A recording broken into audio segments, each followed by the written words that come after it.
اعوذ باللہ من الشیطان الرجیم بسم اللہ الرحمن الرحیم الحمد للہ رب العالمین الصلاة والسلام علی سید الانبیاء والمرسلین وعلی آلہ وصحبہ اجمعین ثم اما بعد رب اشرح لی صدری ویسر لی امری واحلل عقدۃ من لسانی یفقہوا قولی آمین یا رب العالمین۔ سورۃ الشمس مکی سورت ہے، چھوٹی سی سورت ہے، مگر اس میں یونیک بات یہ ہے کہ اس میں 11 قسموں کے بعد جواب القسم ہے۔ قسم اصل میں تاکید کے لیے ہوتی ہے، کہنے والا اپنی بات میں زور دینے کے لیے پہلے قسم کا اظہار کرتا ہے اور پھر اپنی بات بیان کرتا ہے تاکہ اپنی بات میں وزن ڈال سکے۔ اس صورت میں اصل بات بیان کرنے سے پہلے اللہ تعالیٰ نے 11 قسموں کی تاکید دی ہے۔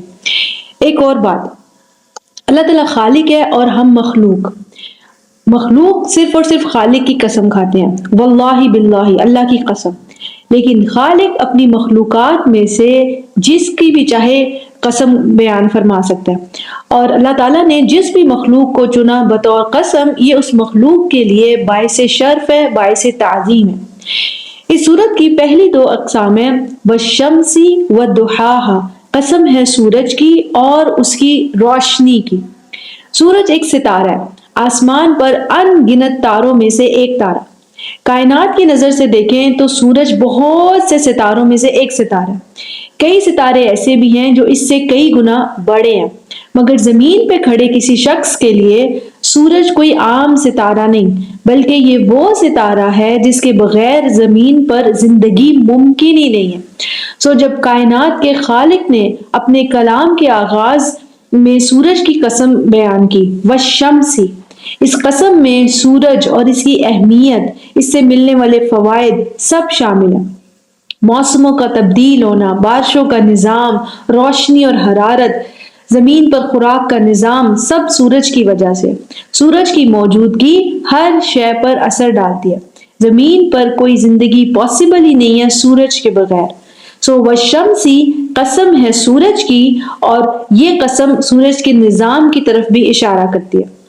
اس کے بعد اللہ تعالیٰ نے فرمایا وَالضُّحَاهَا، ضحا کون سا وقت ہے؟ عربی میں ضحا بھی کہتے ہیں، ضحا بھی کہتے ہیں۔ سورج جب مشرق سے طلوع ہوتا ہے اور آسمان کی بلندی پر چڑھتا چلا جاتا ہے، یہاں تک کہ 12 بجے کا وقت ہوتا ہے۔ 12 بجے کے وقت کو زوال کا وقت کہتے ہیں، کیونکہ اس کے بعد سورج آہستہ آہستہ نیچے اترنا شروع کرتا ہے اور پھر غروب آفتاب کے بعد غائب ہو جاتا ہے۔ مشرق سے جب سورج ابھرتا ہے اور زوال کے وقت سے پہلے کو الضحیٰ کا وقت کہتے ہیں۔ یہ سورج کے عروج کا وقت ہے، کیونکہ وہ آسمان کی بلندی پر چڑھ رہا ہوتا ہے۔ والشمسی والضحاها، قسم ہے سورج کی، اور ضحا کا معنی بعض جگہ لکھا ہوگا اور قسم ہے اس کی روشنی کی، اور بعض جگہ لکھا ہوگا قسم ہے اس کی دھوپ کی۔ ضحا کے معنی میں روشنی اور دھوپ دونوں ہی شامل ہیں، لائٹ اینڈ وارمتھ دونوں۔ جہاں روشنی ہوگی وہاں حرارت بھی لازمن ہوگی۔ سورج کی روشنی ہی اصل میں حرارت کا باعث ہوتی ہے۔ جس دن آسمان پر بادل ہو، حرارت بھی کم ہوگی، روشنی بھی کم ہوگی۔ والشمسی والضحاها، قسم ہے سورج کی اور اس کی روشنی اور دھوپ کی۔ والقمر اذا تلاہا، قسم ہے چاند کی جب وہ اس کے بعد آئے۔ تلاہا یعنی آجا بعدہا، اس کے بعد آنا۔ کس کے بعد؟ جب چاند سورج کے بعد آئے۔ جہاں آسمان پر سورج موجود تھا، اب اس کے جانے کے بعد وہاں چاند آ گیا۔ آپ دیکھیں اس آیت میں چاند کا ذکر انڈیپینڈنٹ نہیں ہے بلکہ سورج کے ساتھ ہے۔ والقمر اذا تلاہا، قسم ہے چاند کی جب وہ سورج کے بعد آئے۔ چاند کا بھی اپنا ایک علیحدہ نظام ہے۔ چاند زمین پر اثر ڈالتا ہے، خاص کر ہائی ٹائیڈز اور لو ٹائیڈز کا کانسیپٹ چاند سے جڑا ہوا ہے۔ گھٹتے بڑھتے چاند سے دن اور مہینے بھی کاؤنٹ کیے جاتے ہیں۔ یہ بھی جاننے کہ چاند کی اپنی کوئی روشنی نہیں ہے، سورج کی روشنی چاند پر پڑتی ہے اور ٹکرا کر زمین تک آتی ہے۔ چاند گھومتا زمین کے گرد ہے لیکن روشنی سورج سے لیتا ہے۔ تیسری قسم جو ہے وہ چاند اور اس کے نظام کے بارے میں ہے۔ والقمر اذا تلاہا، قسم ہے چاند کی جب وہ سورج کے بعد آئے۔ اس کے بعد چوتھی اور پانچویں قسم ہے والنہار اذا جلاہا، قسم ہے دن کی جب وہ تجلی دے۔ جب وہ ظہور دے، جب وہ کشف کرے اسے، جب وہ اسے ظاہر کرے۔ تجلی ہوتا ہے ظہور بعد خفا، چھپنے کے بعد ظاہر ہونا۔ واللیل اذا یغشاہا، قسم ہے رات کی جب وہ اس پر چھا جائے۔ سو دن کسے ظاہر کر رہا ہے اور رات کس پر چھا رہی ہے؟ ایک رائے تو یہ ہے کہ دن زمین کو ظہور دے رہا ہے اور رات زمین کو چھپا دیتی ہے، لیکن یہ رائے ٹھیک نہیں سمجھی جاتی، کیونکہ ابھی تک ان آیات میں زمین کا ذکر ہی نہیں آیا، اور اس کی سب سے بڑی دلیل یہ ہے کہ ایک آیت کے بعد ہی اللہ تعالیٰ نے خود زمین کا ذکر فرمایا وَالْأَرْضِ وَمَا طَحَاهَا۔ تو جس کا ذکر ہی بعد میں آئے اس کا حوالہ پہلے کیسے آ سکتا ہے، یعنی اس کا اسم ضمیر پروناؤن پہلے کیسے آ سکتا ہے؟ ایک اور بات بھی نوٹ کر لے، جیسے سورج، چاند، ستارے، بادل، پہاڑ، یہ سب اشیاء ہیں، رات اور دن اشیاء نہیں ہے، یہ نیچرل فینومیناز ہے، فطری عمل ہے۔ زمین چونکہ گول ہے، زمین کا جو حصہ سورج کے سامنے ہے وہاں النہار یعنی دن، اور جو حصہ سورج سے دور ہے وہاں لیل یعنی رات۔ تو اب ان دونوں قسموں کو ذرا ڈیٹیل میں دیکھتے ہیں۔ وَالنَّهَارِ إِذَا جَلَّاهَا، نہار کا لفظ نون ہا را سے ہے، اسی سے نہر بنتا ہے جس کی جمع ہوتی ہے انہار۔ یہ دونوں بھی عربی کے لفظ ہیں، نہر، انہار۔ جیسے قرآن میں ہے جنات تجری من تحتها الانہار، تو نہر کے لفظ میں مڑ جانے کا تاثر شامل ہے۔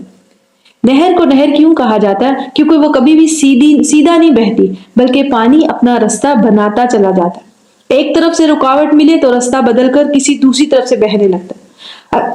عربی میں یہ لفظ غصے کے لیے بھی استعمال ہوتا ہے، وَأَمَّا الْيَتِيمَ فَلَا تَنْهَرْ، یعنی سیدھے کلام سے مڑ جانا، الفاظ اور ٹون بدل جانا، غصے سے بات کرنا۔ اگر کوئی جانور کھیت کی طرف آ رہا ہو تو عرب کسان اسے کیسے روکے گا؟ انہر، انہر کہے گا، یعنی اس طرف نہ آ، مڑ جا، اپنے ہدف سے ہٹ جا۔ نہار ایسا لفظ ہے کہ اس میں ہدف سے ہٹ جانے کا، رستہ بدل لینے کا معنی شامل ہے۔ دن کو عربی میں نہار کیوں کہا جاتا ہے؟ اصل میں سورج کی روشنی ہمیشہ سٹریٹ لائنز میں بالکل سیدھا چلتی ہے، لیکن اگر رستے میں کوئی رکاوٹ ہو تو وہ اپنا رستہ بدل لیتی ہے، ٹکرا کر یہاں وہاں مڑ جاتی ہے۔ سائنٹیفک لینگویج میں اسے ریفلیکشن کہتے ہیں۔ سو زمین کے کسی خطے پر جب سورج بالکل موجود ہی نہیں ہوگا، رات ہوگی، اور جیسے ہی وہ خطہ سورج کے سامنے آئے گا، سورج کی کرنیں، اس کی سن ریز فضا میں داخل ہوں گی، کبھی بادل سے، ہوا سے، واٹر ویپر سے ٹکرا کر یہاں وہاں روشنی بکھرتی جائے گی، سارا خطہ، سارا جہاں روشن ہوتا چلا جائے گا۔ اس فطری عمل کو، اس نیچرل فینومینا کو النہار کہتے ہیں۔ سو وَالنَّهَارِ إِذَا جَلَّاهَا، قسم ہے دن کی وہ فطری عمل جو سورج کی کرنوں کو، سن ریز کو یہاں وہاں بکھیر دے۔ اس سے کیا ہوگا؟ سورج کا ظہور، سورج کا کشف۔ سو قسم ہے دن کی جب وہ سورج کو ظاہر کرے۔ اور تجلی کسے کہتے ہیں؟ ظہور بعد خفا، چھپنے کے بعد ظاہر ہونا۔ جس جگہ سورج موجود نہیں تھا اب پھر سے وہاں پر سورج ظاہر ہو رہا ہے، نظر آنا شروع ہو گیا۔ وَاللَّيْلِ إِذَا يَغْشَاهَا، قسم ہے رات کی جب وہ اس پر چھا جائے، یعنی رات جب سورج کو کور کر لے۔ یغشا، یغشا کا معنی ہوتا ہے حیمنا وسیطرا ویغطی، ٹو ڈومینیٹ، اوور پاور کر لینا، چھا جانا۔ رات میں آپ کو ان گنت ستارے نظر آئیں گے مگر سورج نظر نہیں آئے گا، نہ اس کی روشنی اور حرارت ہم تک پہنچے گی، حالانکہ سورج فضا میں موجود، سورج کائنات میں موجود ہے، اس کی حرارت موجود ہے، مگر زمین کے جس خطے میں رات ہے وہاں سورج کا نام و نشان ہی نہیں ہوگا۔ سو رات وہ فطری عمل ہے، وہ نیچرل فینومین ہے جو کسی بھی طرف سے سورج کی روشنی زمین تک پہنچنے نہیں دیتی۔ زمین چونکہ گول ہے اور اپنے مدار کی گرد ہی گھومتی ہے، زمین کا جو حصہ سورج سے پرے ہو وہاں رات، اور جس حصے کا رخ سورج کی طرف ہو وہاں ہوگا النہار یعنی دن۔ جیسے سورج اور چاند کا اپنا اپنا نظام ہے، اسی طرح دن اور رات بھی ایک خاص نظام کے تحت ہے، اور ان سب کا مقصد انسان کی خدمت ہے۔ اللہ تعالیٰ نے قرآن میں فرمایا هُوَ الَّذِي جَعَلَ لَكُمُ اللَّيْلَ لِتَسْكُنُوا فِيهِ وَالنَّهَارَ مُبْصِرًا، وہی تو ہے جس نے تمہارے لیے رات اور دن بنایا رات کو بنا دیا باعث تسکین لتسکنوا فیہ، آرام کے لیے، اور دن کو بنایا ہے مبصر، دیکھنے والا، تاکہ کام چل سکے. سو رات ٹھہراؤ کے لیے، تسکین کے لیے، اور دن کام کے لیے. اور اللہ تعالیٰ نے اس آیت میں، سورہ یونس کی آیت میں اسپیشلی فرمایا ہے جعل لکم، یہ نظام تمہارے لیے بنایا، یعنی تمہاری ضروریات کو مد نظر رکھتے ہوئے، ایک طرف کام، دوسری طرف آرام. تو دن اور رات ایک قدرتی نظام ہے جس کا مقصد انسان کی خدمت ہے. چھٹی اور ساتویں قسم ہے والسماء وما بناہا، قسم ہے آسمان کی اور اس کی بناوٹ کی. یہ ایک معنی ہے اس کا. دوسرا معنی بنتا ہے قسم ہے آسمان کی اور اس کے بنانے والے کی. اب یہ دو معنی کیسے بنتے ہیں؟ بعض کہتے ہیں کہ ماں اس آیت میں بمعنی من ہے، یعنی والسماء ومن بناہا. لیکن اگر اللہ تعالیٰ نے یہاں من کا معنی دینا ہوتا تو وہ من کا لفظ ہی بیان فرماتے، والسماء ومن بناہا. جب اللہ تعالیٰ نے اس آیت میں ماں کا لفظ استعمال فرمایا تو ہمیں ماں کے لحاظ سے ہی معنی کو سمجھنا چاہیے، کیونکہ قرآن کا ہر حرف اپنے اصل اور بہترین مقام پر دیے گئے لفظ کو کسی اور معنی میں لینے کی بجائے اسی لفظ پر غور کرنا چاہیے اور اس کے استعمال پر بھی. اصل میں من کا استعمال ذی العقل کے لیے ہوتا ہے، انٹلیکچوئل بینگز جیسے انسان، فرشتے، جن وغیرہ.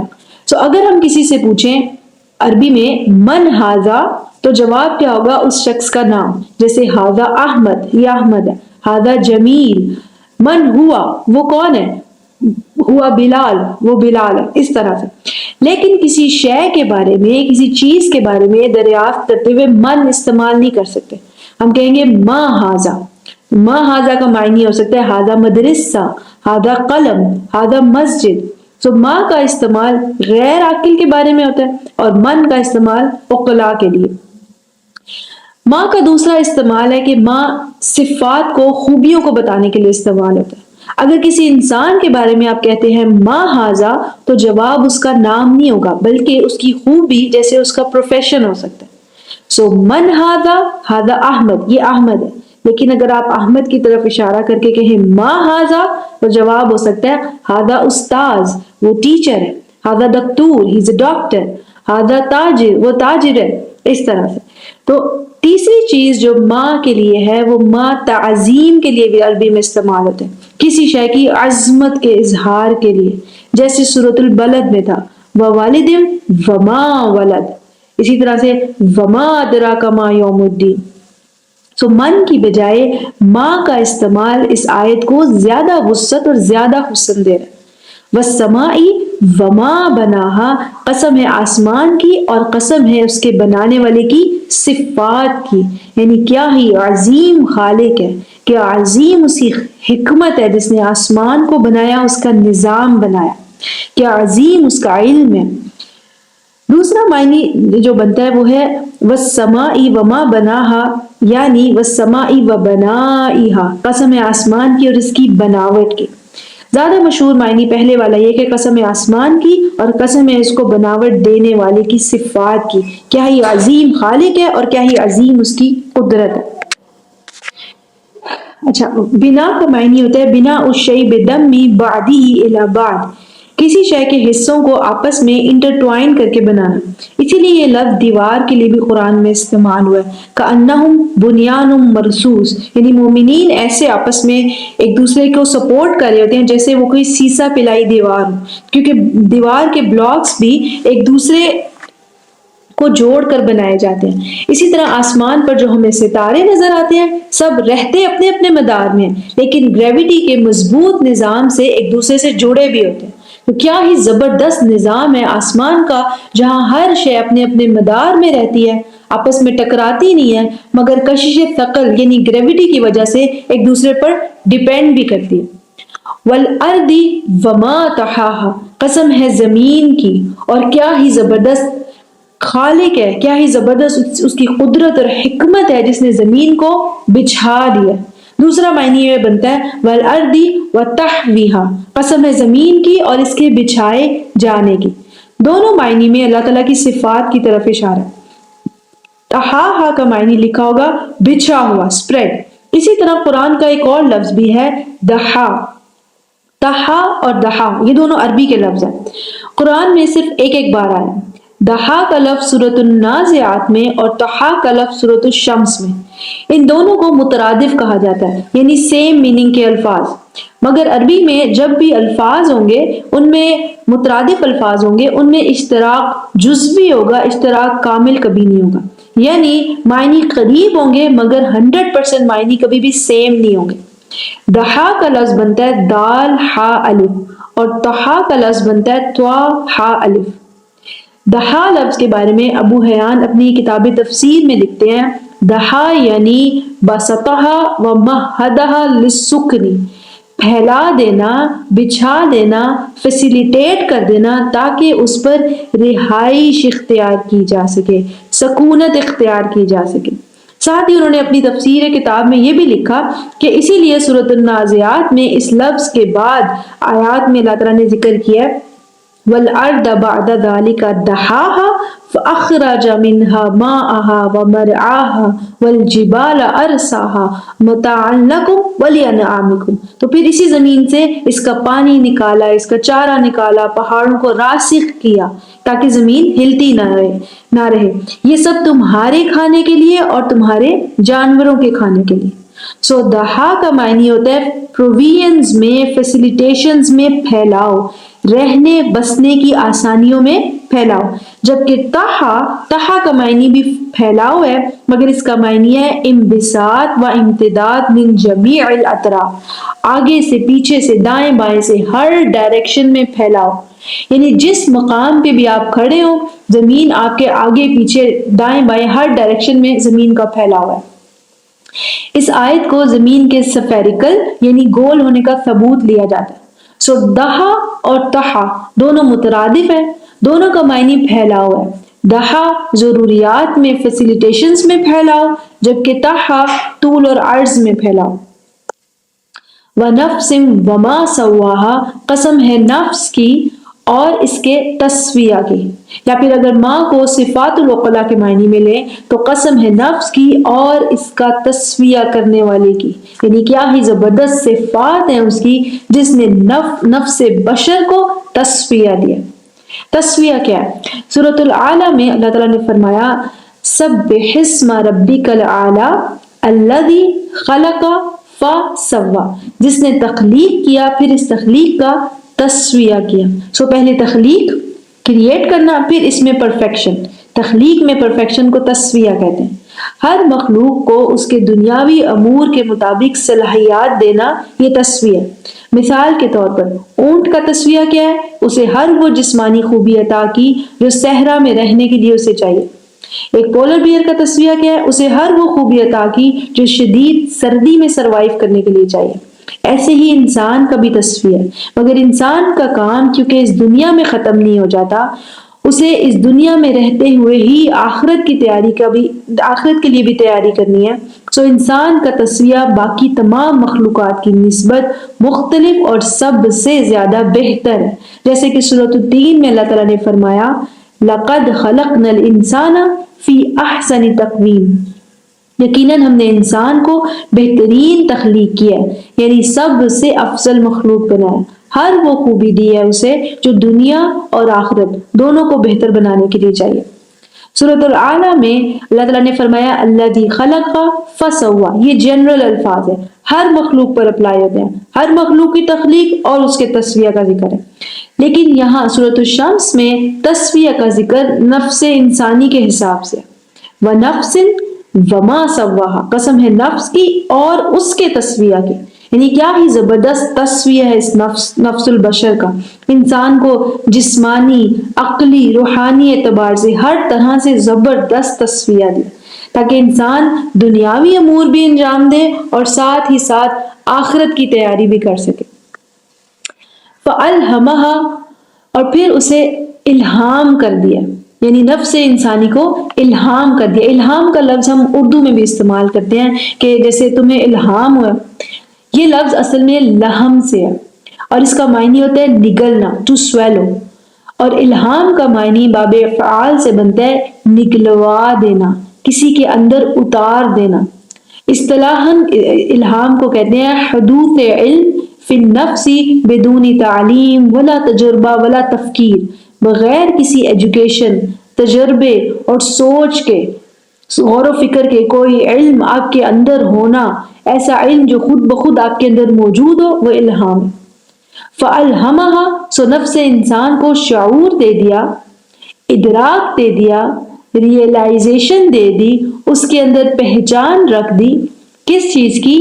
فجورہا و تقواہا، اس کی نافرمانی کی اور اس کے تقوی کی، کہاں انسان غلطی کرے اور کہاں انسان صحیح ہے، انسان کے اندر ہی یہ تمیز رکھ دی، یہ پہچان رکھ دی۔ فجور کا لفظ فجر سے ہے، فجر کا معنی ہوتا ہے انشقاق ثم ظہور، کسی شے کا پھاٹتے ہوئے ظاہر ہونا، اور ویسے فجور کے معنی کو کہتے ہیں خروج عن طاعت اللہ، یعنی اللہ تعالیٰ کی اطاعت کی حدود کو پھاڑتے ہوئے باہر نکلنا اور غلط کام کرنا، برائی کرنا۔ تقوی کا معنی ہوتا ہے بچ بچ کر چلنا، سنبھل سنبھل کر چلنا۔ سو انسان کے اندر یہ نالج رکھ دیا ہے کہ فلاں عمل اطاعت کے دائرے سے باہر ہے، شر کا، بدی کا، برائی کا راستہ ہے، اور فلاں عمل طریق خیر میں ہے، اس میں بھلائی ہے۔ انسان کو سکھا دیا ہے کہ جھوٹ غلط ہے اور صدق یعنی سچ یہ صحیح ہے۔ جھوٹے سے بھی کوئی جھوٹ بولے گا تو اسے برا ہی لگے گا، کیونکہ جھوٹ فطری طور پر غلط ہے۔ غیبت برا عمل ہے، غیبت کرنے والا بھی اسے ٹھیک نہیں کہے گا۔ بہتان تراشی بری شے ہے، انسان کے اندر یہ سمجھ موجود ہے۔ زنا ایک برائی ہے، دھوکہ ہے، کوئی کافر بھی یہ بات سمجھ سکتے ہیں۔ سو نفس انسانی کے اندر اس کی فطرت میں اچھائی اور برائی کی تمیز، اس کا فرق رکھتی ہے۔ مثال کے طور پر آپ بڑے ہیں، پڑھے لکھے ہیں، ایک بچہ آپ کے سامنے سوال لے کر آتا ہے 2 × 5 3 × 4، اب یہ علم آپ کے اندر موجود ہے، جیسے ہی آپ سوال دیکھیں گے جواب آپ کے ذہن میں ابھرے گا، 2 × 5 یعنی 10، 3 × 4 12۔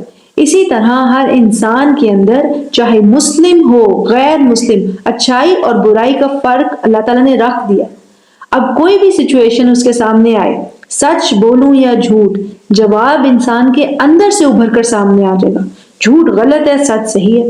اب فیصلہ انسان نے کرنا ہے کہ وہ فجور یعنی نافرمانی کی روش اختیار کرتا ہے، اپنی ہی فطرت کے اگینسٹ جاتا ہے، یا پھر بھلائی یعنی تقوی کا طریقہ اختیار کرتا ہے، نافرمانی سے بچ بچ کر چلنے کی روش اختیار کرتا ہے اور اپنی فطرت کے مطابق چلتا ہے۔ یہ انسان نے خود چوز کرنا ہے۔ سو آیت میں پہلے فجور کا ذکر ہے، پھر تقوی کا۔ ایسے بھی ہو سکتا تھا کہ فَأَلْهَمَهَا تَقْوَاهَا وَفُجُورَهَا، مگر اللہ تعالیٰ نے پہلے فجور کا ذکر فرمایا، یعنی انسان کے لیے یہ جاننا کہ میں یہاں غلط ہوں زیادہ ضروری ہے۔ اہل علم اس کے بارے میں لکھتے ہیں التخلیہ قبل التحلیہ، التخلیہ قبل التحلیہ، خود کو پہلے برائی سے خالی کرنا تاکہ بھلائی اور اچھائی اپنائی جا سکے۔ اچھا اخلاق اپنانے کے لیے ضروری ہے کہ پہلے برے اخلاق کو خود سے دور کیا جائے۔ اچھی سوچ، نیک طور طریقوں کو اپنانے کے لیے نافرمانی اور برائی کو پہلے خود سے دور کرنا ہوگا۔ صحیح اور غلط کی پہچان انسان میں موجود ہے، سو جتنی استطاعت ہو انسان کو چاہیے خود کو برائی سے دور رکھنے کے لیے اسٹرگل کرے۔ اسی مناسبت سے اگلی آیت ہے قد افلح من زکاہا، یقیناً وہ فلاح پا گیا، کامیاب ہو گیا جس نے اپنا تزکیہ کیا، وقد خاب من دساہا، یقیناً وہ ناکام ہو گیا جس نے اپنے زبردست خوبیوں والے نفس کو دبا دیا، یعنی اس کے کمالات کو دھنسا دیا۔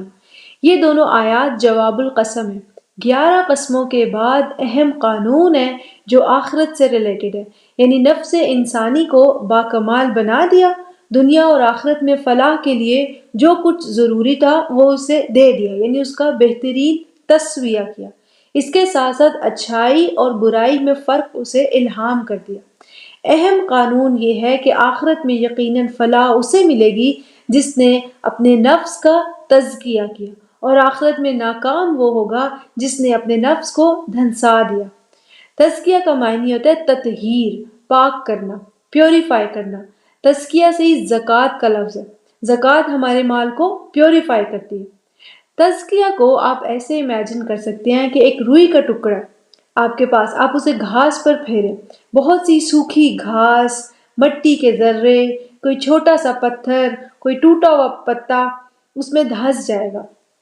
اب آپ ایک ایک کر کے ہر گندگی کو ہٹاتے جائیں، گھاس ہٹائیں، مٹی چنیں، چھوٹے پتھر ہٹائیں۔ یہ تزکیہ ہے۔ نفس انسانی بھی اس کاٹن کی طرح پیور ہے، صاف اور چمکدار، کیونکہ اللہ تعالیٰ نے نفس کی قسم بیان فرمائی ہے، وَنَفْسٍ وَمَا سَوَّاهَا، نفس کو بہترین تسویہ ملا، اور ہماری برائیاں اس سوکھی گھاس پھوس کی طرح ہیں۔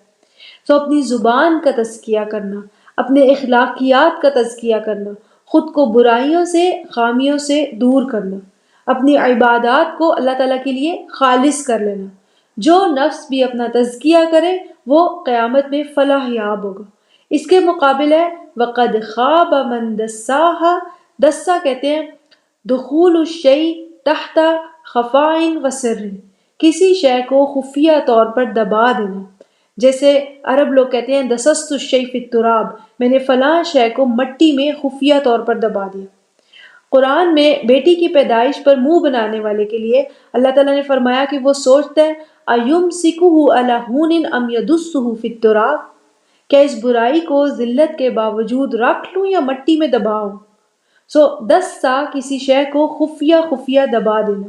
نفس کو دبا دینے کا کیا معنی ہے؟ نفس پیور ہے، شائنی ہے، اس میں بہت سے کمالات ہیں، پازیٹیو پوٹینشیل ہے، اس میں بڑی سے بڑی بھلائی اور نیکی اس سے ایکسپیکٹ کی جا سکتی ہے، مگر اس کے پوٹینشیلز کو دبا دینا ہے دسا۔ سو قد افلح من زکاہا، یقیناً فلاح پا گیا، یعنی کنفرم فلاح اسے مل جائے گی جو نفس کی اوریجنل پیورٹی کو برقرار رکھنے کی کوشش کرتا رہے، اور وقد خواب من دساہا، اور کنفرم ناکامی اس کے ہاتھ آئے گی جس نے نفس کی اوریجنل پیورٹی کو کور کر دیا، چھپا دیا، دبا دیا۔ چھپا دینے کا معنی کیوں ہے؟ کیونکہ اللہ تعالیٰ نے نیکی اور بدی میں فرق انسان کو الہام کر دیا۔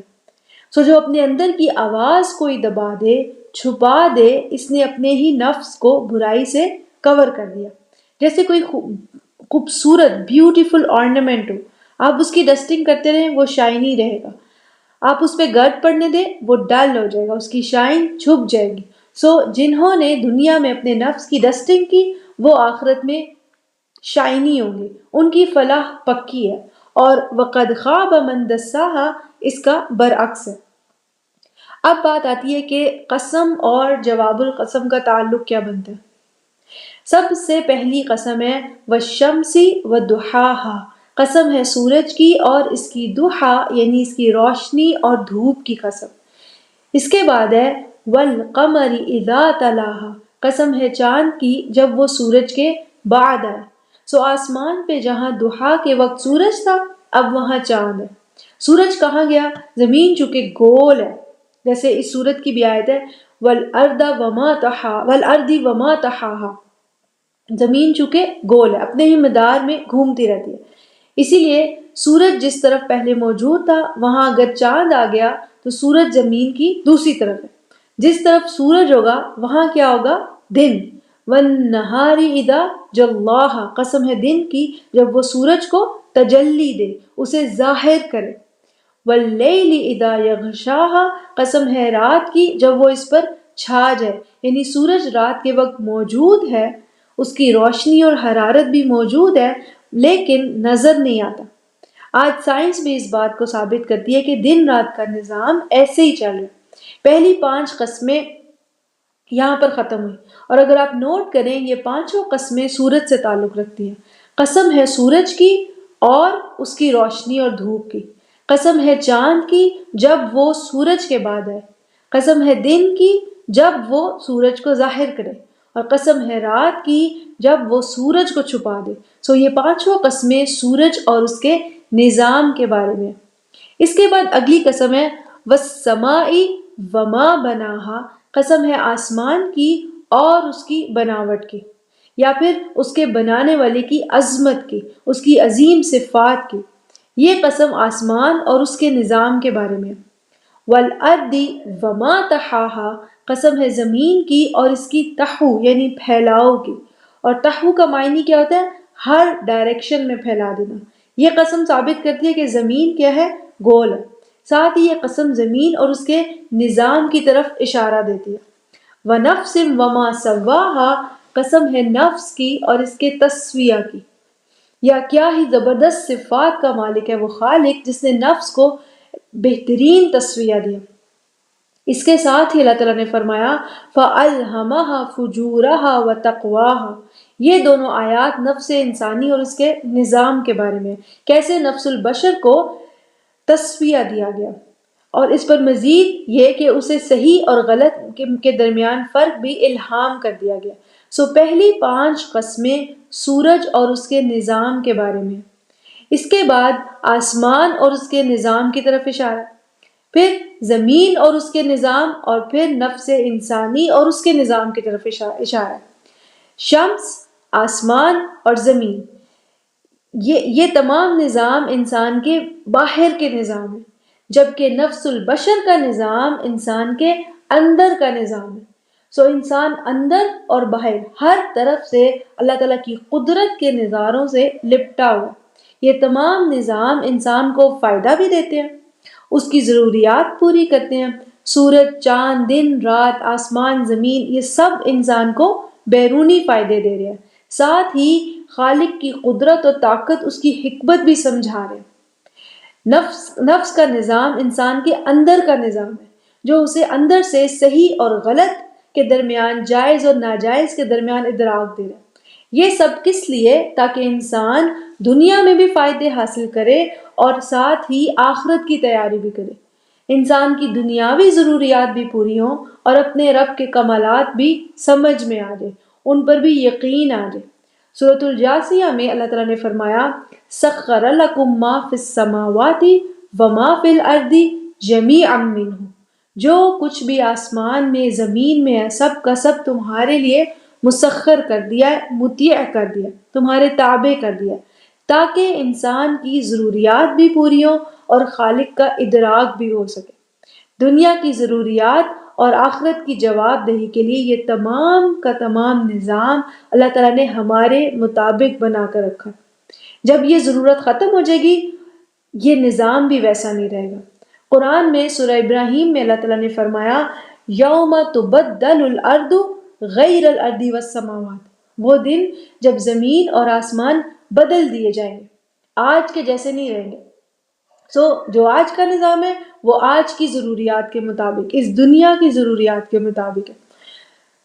اللہ تعالیٰ نے یہاں 11 قسمیں بیان فرمائی ہیں، یہ تمام نظام کو ظاہر کرتی ہیں، وہ نظام جو اللہ تعالیٰ نے کائنات میں اور انسان کے اندر رکھا ہے۔ یہ سب کے سب نظام انسان کو فائدہ بھی دیتے ہیں اور اس کی ضروریات زندگی پوری کرتے ہیں اور اسے خالق کا ادراک بھی دیتے ہیں۔ ان تمام کو گواہ بنا کر اللہ تعالیٰ نے جواب القسم بیان فرمایا قد افلح، یہ بات ثابت شدہ ہے، رول ہے یہ، وہ شخص فلاح پا جائے گا، من زکاہا، جس نے اپنے اندر کے نظام کو برباد نہ ہونے دیا، اپنا تزکیہ کرتا رہا، خود کو پیوریفائی کرتا رہا، اپنی برائیوں سے لڑتا رہا۔ وقد خوابا، اور یقیناً ناکام ہو جائے گا، من دساہا، جس نے اپنے نفس کے نظام کو دبا دیا، برائی در برائی اپنے نفس کا حسن ماند کر دیا۔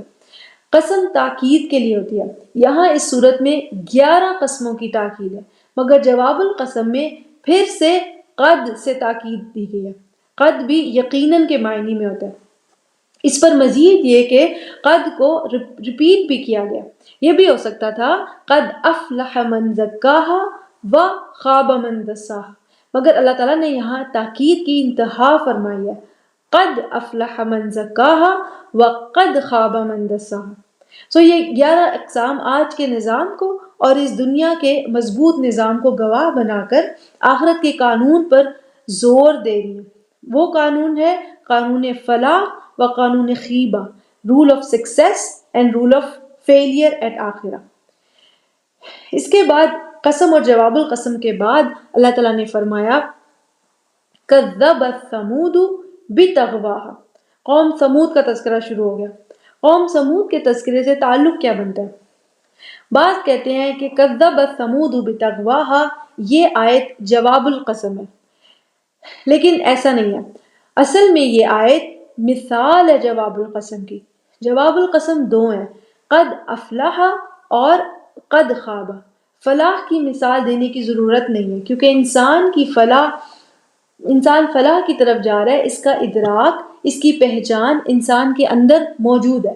فَأَلْهَمَهَا فُجُورَهَا وَتَقْوَاهَا، انسان ناکامی کی طرف جا رہا ہے، اس کے لیے مثال کی ضرورت ہے تاکہ ہر انسان اپنا محاسبہ کر سکے۔ جن لوگوں نے تزکیہ نفس نہ کیا، نفس کے پازیٹیو پوٹینشیل کو استعمال نہ کیا، ان کی نافرمانی کی مثال دے کر سمجھایا جا سکے، یعنی ایسے ایسے وہ نافرمان تھے اور پھر ان کا یہ انجام ہوا۔ سو کذبت ثمود بطغواها مثال ہے وقد خاب من دساها کی۔ وقد خواب من دساها آخرت کا انجام ہے، ناکام ہوگا وہ جس نے نفس کو برائیوں سے، گناہوں سے دبا دیا۔ کذبت ثمود، قوم ثمود کی مثال دے کر برائی کرنے والوں کے دنیاوی اعمال اور پھر ان کا دنیاوی انجام بتا دیا گیا کہ آخرت میں ناکام ہو جانے والوں کے دنیاوی اعمال کس کس طرح کے۔ یہ بھی جان لیں کہ قوم ثمود کی طرف اللہ تعالیٰ نے صالح علیہ السلام کو رسول بنا کر بھیجا، اور قصہ قوم ثمود سورہ اعراف میں، سورہ ہود میں، سورۃ الشعراء میں ڈیٹیل میں موجود ہے۔ یہاں یہ قصہ ڈیٹیل میں نہیں آیا کیونکہ قرآن قصے کہانیوں کی کتاب نہیں ہے، یہ وعظ کی، نصیحت کی کتاب ہے۔ تو جس کانٹیکس میں یہاں تذکرہ ہو رہا تھا، برائی در برائی کرتے کرتے نفس کے پوٹینشیلز کو برائیوں میں دبا دینا، دفن کر دینا، اسی حساب سے یہاں قوم سمود کا تذکرہ ہے۔ قوم سمود شرک سمیت بہت سی برائیوں کا شکار تھی، اللہ تعالیٰ نے ان پر رحمت فرمائی، رسول کو بھیجا۔ صالح علیہ السلام نے انہیں بت پرستی سے روکا، توحید کی طرف بلایا، اللہ تعالیٰ کے احسانات یاد کرائے، اپنی اطاعت کا کہا۔ یہ سب ڈیٹیلز دوسری صورتوں میں ہیں۔ انہوں نے صالح علیہ السلام کا انکار کیا اور کہا فَأْتِ بِآیَةٍ إِن كُنتَ مِنَ الصَّادِقِينَ، کوئی نشانی، کوئی معجزہ دکھاؤ اگر تم اپنی بات میں سچے ہو۔ انہوں نے اپنی فرمائش پہ اونٹنی کو معجزے کے طور پر منگوایا تھا۔ اللہ تعالیٰ نے سورۃ القمر میں فرمایا اِنَّا مُرْسِلُ النَّاقَةَ فِتْنَةً لَهُمْ، بے شک یہ اونٹنی ہم ان کی آزمائش کے لیے بھیج رہے ہیں۔ وہ صالح علیہ السلام کا انکار بھی کرتے رہے، اہل ایمان کا مذاق بھی بناتے رہے، اور معجزہ انہوں نے فرمائش کر کے منگایا تھا، مگر منہ مانگا معجزہ دیکھ لینے کے بعد بھی انہوں نے انکار ہی کیا۔ اس سب کے بعد بھی اللہ تعالیٰ نے انہیں تباہ نہیں کیا بلکہ وقت دیا اور فرمایا وَلَا تَمَسُّوهَا بِالسُّوءِ کہ اس اونٹنی کو ایول انٹینشن سے ہاتھ بھی مت لگانا، یعنی اسے دھکیلنا تک نہیں، اسے باقی جانوروں کی طرح ہنٹر نہ ماننا، اسے زمین پر چلنے پھرنے دو۔ ساتھ ہی قوم سمود اور ناقۃ اللہ یعنی اللہ تعالیٰ کی معجزاتی اونٹنی کے درمیان پانی کی تقسیم کرتی تھی۔ سورۃ القمر میں اللہ تعالیٰ نے فرمایا وَنَبِّئْهُمْ أَنَّ الْمَاءَ قِسْمَةٌ بَيْنَهُمْ، انہیں خبر دے دیں کہ پانی کی باری لگے گی، ایک دن اونٹنی کا تھا اور ایک دن باقی قوم کا۔ اس قدر عرصے دراز کی نافرمانی اور سرکشی کے بعد بھی اللہ تعالیٰ نے انہیں ڈھیل دی، حالانکہ رسول کو انکار کرنے اور اپنی فرمائش پہ منگوائے گئے معجزے کا بھی انکار کر دینے کے بعد ان پر عذاب کی شرط پوری ہو چکی تھی، لیکن اللہ تعالیٰ نے انہیں وقت دیا، مگر انہوں نے متفق ہو کر اس اونٹنی کو بھی مار دیا۔ اللہ تعالیٰ نے فرمایا تھا وَلَا تَمَسُّوهَا بِالسُّوءِ کہ اسے بری نیت سے ہاتھ تک نہ لگانا، لیکن انہوں نے اسے کاٹ ہی ڈالا۔ یہ لیول تھا اس قوم کی سرکشی کا، نافرمانی کا۔ اللہ تعالیٰ نے یہاں اس صورت میں اس پورے قصے کا تذکرہ نہیں فرمایا بلکہ ان کی نافرمانی کی انتہا کا ذکر فرمایا، یہ ظاہر کرنے کے لیے کہ برائی در برائی کرتے کرتے انسانی نفس کس لیول تک نافرمان ہو سکتا ہے اور پھر اس کا انجام کیا ہوگا۔ ایک اور بات کہ یہاں قوم کا ذکر ہے، ایک فرد کی برائی کا ذکر نہیں، حالانکہ پہلے نفس کا ذکر ہوا تھا، کیونکہ نظام افراد سے بنتا ہے۔ اگر کسی قوم کے افراد میں غالب اکثریت کا رجحان نافرمانی کی طرف ہوگا تو قوم کا نظام خراب ہوتا چلا جائے گا۔ جیسے سورج، چاند، دن رات، آسمان، زمین، یہ سب نظام ہے، ہر نظام ایک دوسرے کو افیکٹ کرتا ہے۔ ان سب کا ٹھیک کام کرنا اور مل کر کام کرنا ہماری زندگی کے نظام کو چلا سکتا ہے۔ اسی طرح معاشرے کا فردن فردن ٹھیک ہونا اور مل کر نظام کو چلانا معاشرے کی بقا کا باعث ہے، اور فردن فردن نافرمانی اجتماعی طور پر بربادی کا باعث بن جاتی ہے، جیسے یہ قوم اپنی اجتماعی نافرمانی کی وجہ سے برباد ہو۔ سو اللہ تعالیٰ نے فرمایا کذبت ثمود بطغواہا، قوم ثمود نے اپنی طغیانی کے سبب انکار کیا۔ بطغواہا میں جو با ہے اسے با سببیہ کہتے ہیں، یعنی انکار کی، تکذیب کی وجہ ان کی اپنی طغیانی تھی، ان کی اپنی سرکشی تھی۔ طغیان کا جو لفظ ہے، اگر کسی کو عربی زبان کا شوق ہو تو طغیان اور طغوان یہ دونوں ایک ہی مادے سے ہیں، بس ایک فعل یائی ہے اور ایک فعل واوی۔ تغاؤ سے بنتا ہے طغوان اور تغیت سے بنتا ہے طغیان، اور اس کا معنی ہوتا ہے تجاوز الحدود، حدود سے تجاوز کرنا، حدود سے باہر نکلنا۔ قرآن میں اللہ تعالیٰ نے فرمایا انا لما طغى الماء، جب پانی حدود سے باہر آ گیا۔ سو انسان کی طغیانی کیا ہے؟ فرما برداری کی حدود کراس کر جانا اور سرکشی نافرمانی پر اتر آنا۔ سو اللہ تعالیٰ نے ان کا ذکر ہی تکذیب سے شروع کیا ہے، کذبت ثمود، یعنی کہ اللہ تعالیٰ نے اس صورت میں جب قوم سمود کا تذکرہ شروع کیا ہے تو ان کی تکذیب کے ذکر سے، یعنی انہوں نے توحید کا انکار وہ کر چکے تھے جب جس زمانے کی یہ آیات بات کر رہی ہیں، اس وقت تک وہ توحید کا انکار کر چکے تھے۔ رسول اللہ تعالیٰ نے بھیجا، رسول نے انہیں سمجھایا، انہوں نے رسول صالح علیہ السلام کا بھی انکار کیا، آخرت کی جواب دہی کا بھی انکار کیا۔ اس صورت کے حساب سے دیکھیں تو نفس کو جو فطری ادراک ملا ہے، اچھائی اور برائی کا فرق، اس کا بھی انکار انہوں نے کیا، اور اس سب کی وجہ کیا تھی؟ طغیانی، نافرمانی کی عادت۔ اذم بعث اشقاہا، اور یہ نافرمانی عروج پہ تھی جب ان کا سب سے زیادہ شقی انسان اٹھا، یعنی جب اس نے اونٹنی کو قتل کرنے کی ٹھانی۔ سو ساری قوم اس بات پر متفق تھی کہ اونٹنی کو قتل کر دیا جائے، یہ ان کا اجتماعی فیصلہ تھا، یعنی سب کے سب شقی تھے، مگر جس نے اونٹنی کو مارنے کا عمل کیا وہ کیا تھا؟ اشقا، اشقا یعنی سب سے زیادہ بدترین۔ سو they all are worse but he was the worst among them۔ کچھ لوگ تھے اس قوم کے جو صالح علیہ السلام پر ایمان لائے مگر ان کا تذکرہ اس صورت میں نہیں ہے۔ سو اللہ تعالیٰ نے فرمایا فقال لهم رسول اللہ، تو اللہ کے رسول نے ان سب سے کہا۔ رسول نے صرف بدترین کو وارن نہیں کیا جس نے اونٹنی کو قتل کیا بعد میں، بلکہ رسول اللہ نے ان سب کو وارن کیا۔ ناقۃ اللہ و سقیاہا، اللہ تعالیٰ کی اونٹنی اور اس کے پانی کے بارے میں دھیان رکھنا۔ واچ آؤٹ فار بوتھ، ناقتہ اور سقیا، ان دونوں پر جو زبر ہے اسے نصب علی تحذیر کہتے ہیں، یعنی دھیان سے اس بارے میں کوئی کوتاہی، کوئی غلط قدم نہ اٹھا لینا۔ Like this is your last chance, یہ تھی رسول کی وارننگ۔ لیکن انہوں نے کیا کیا؟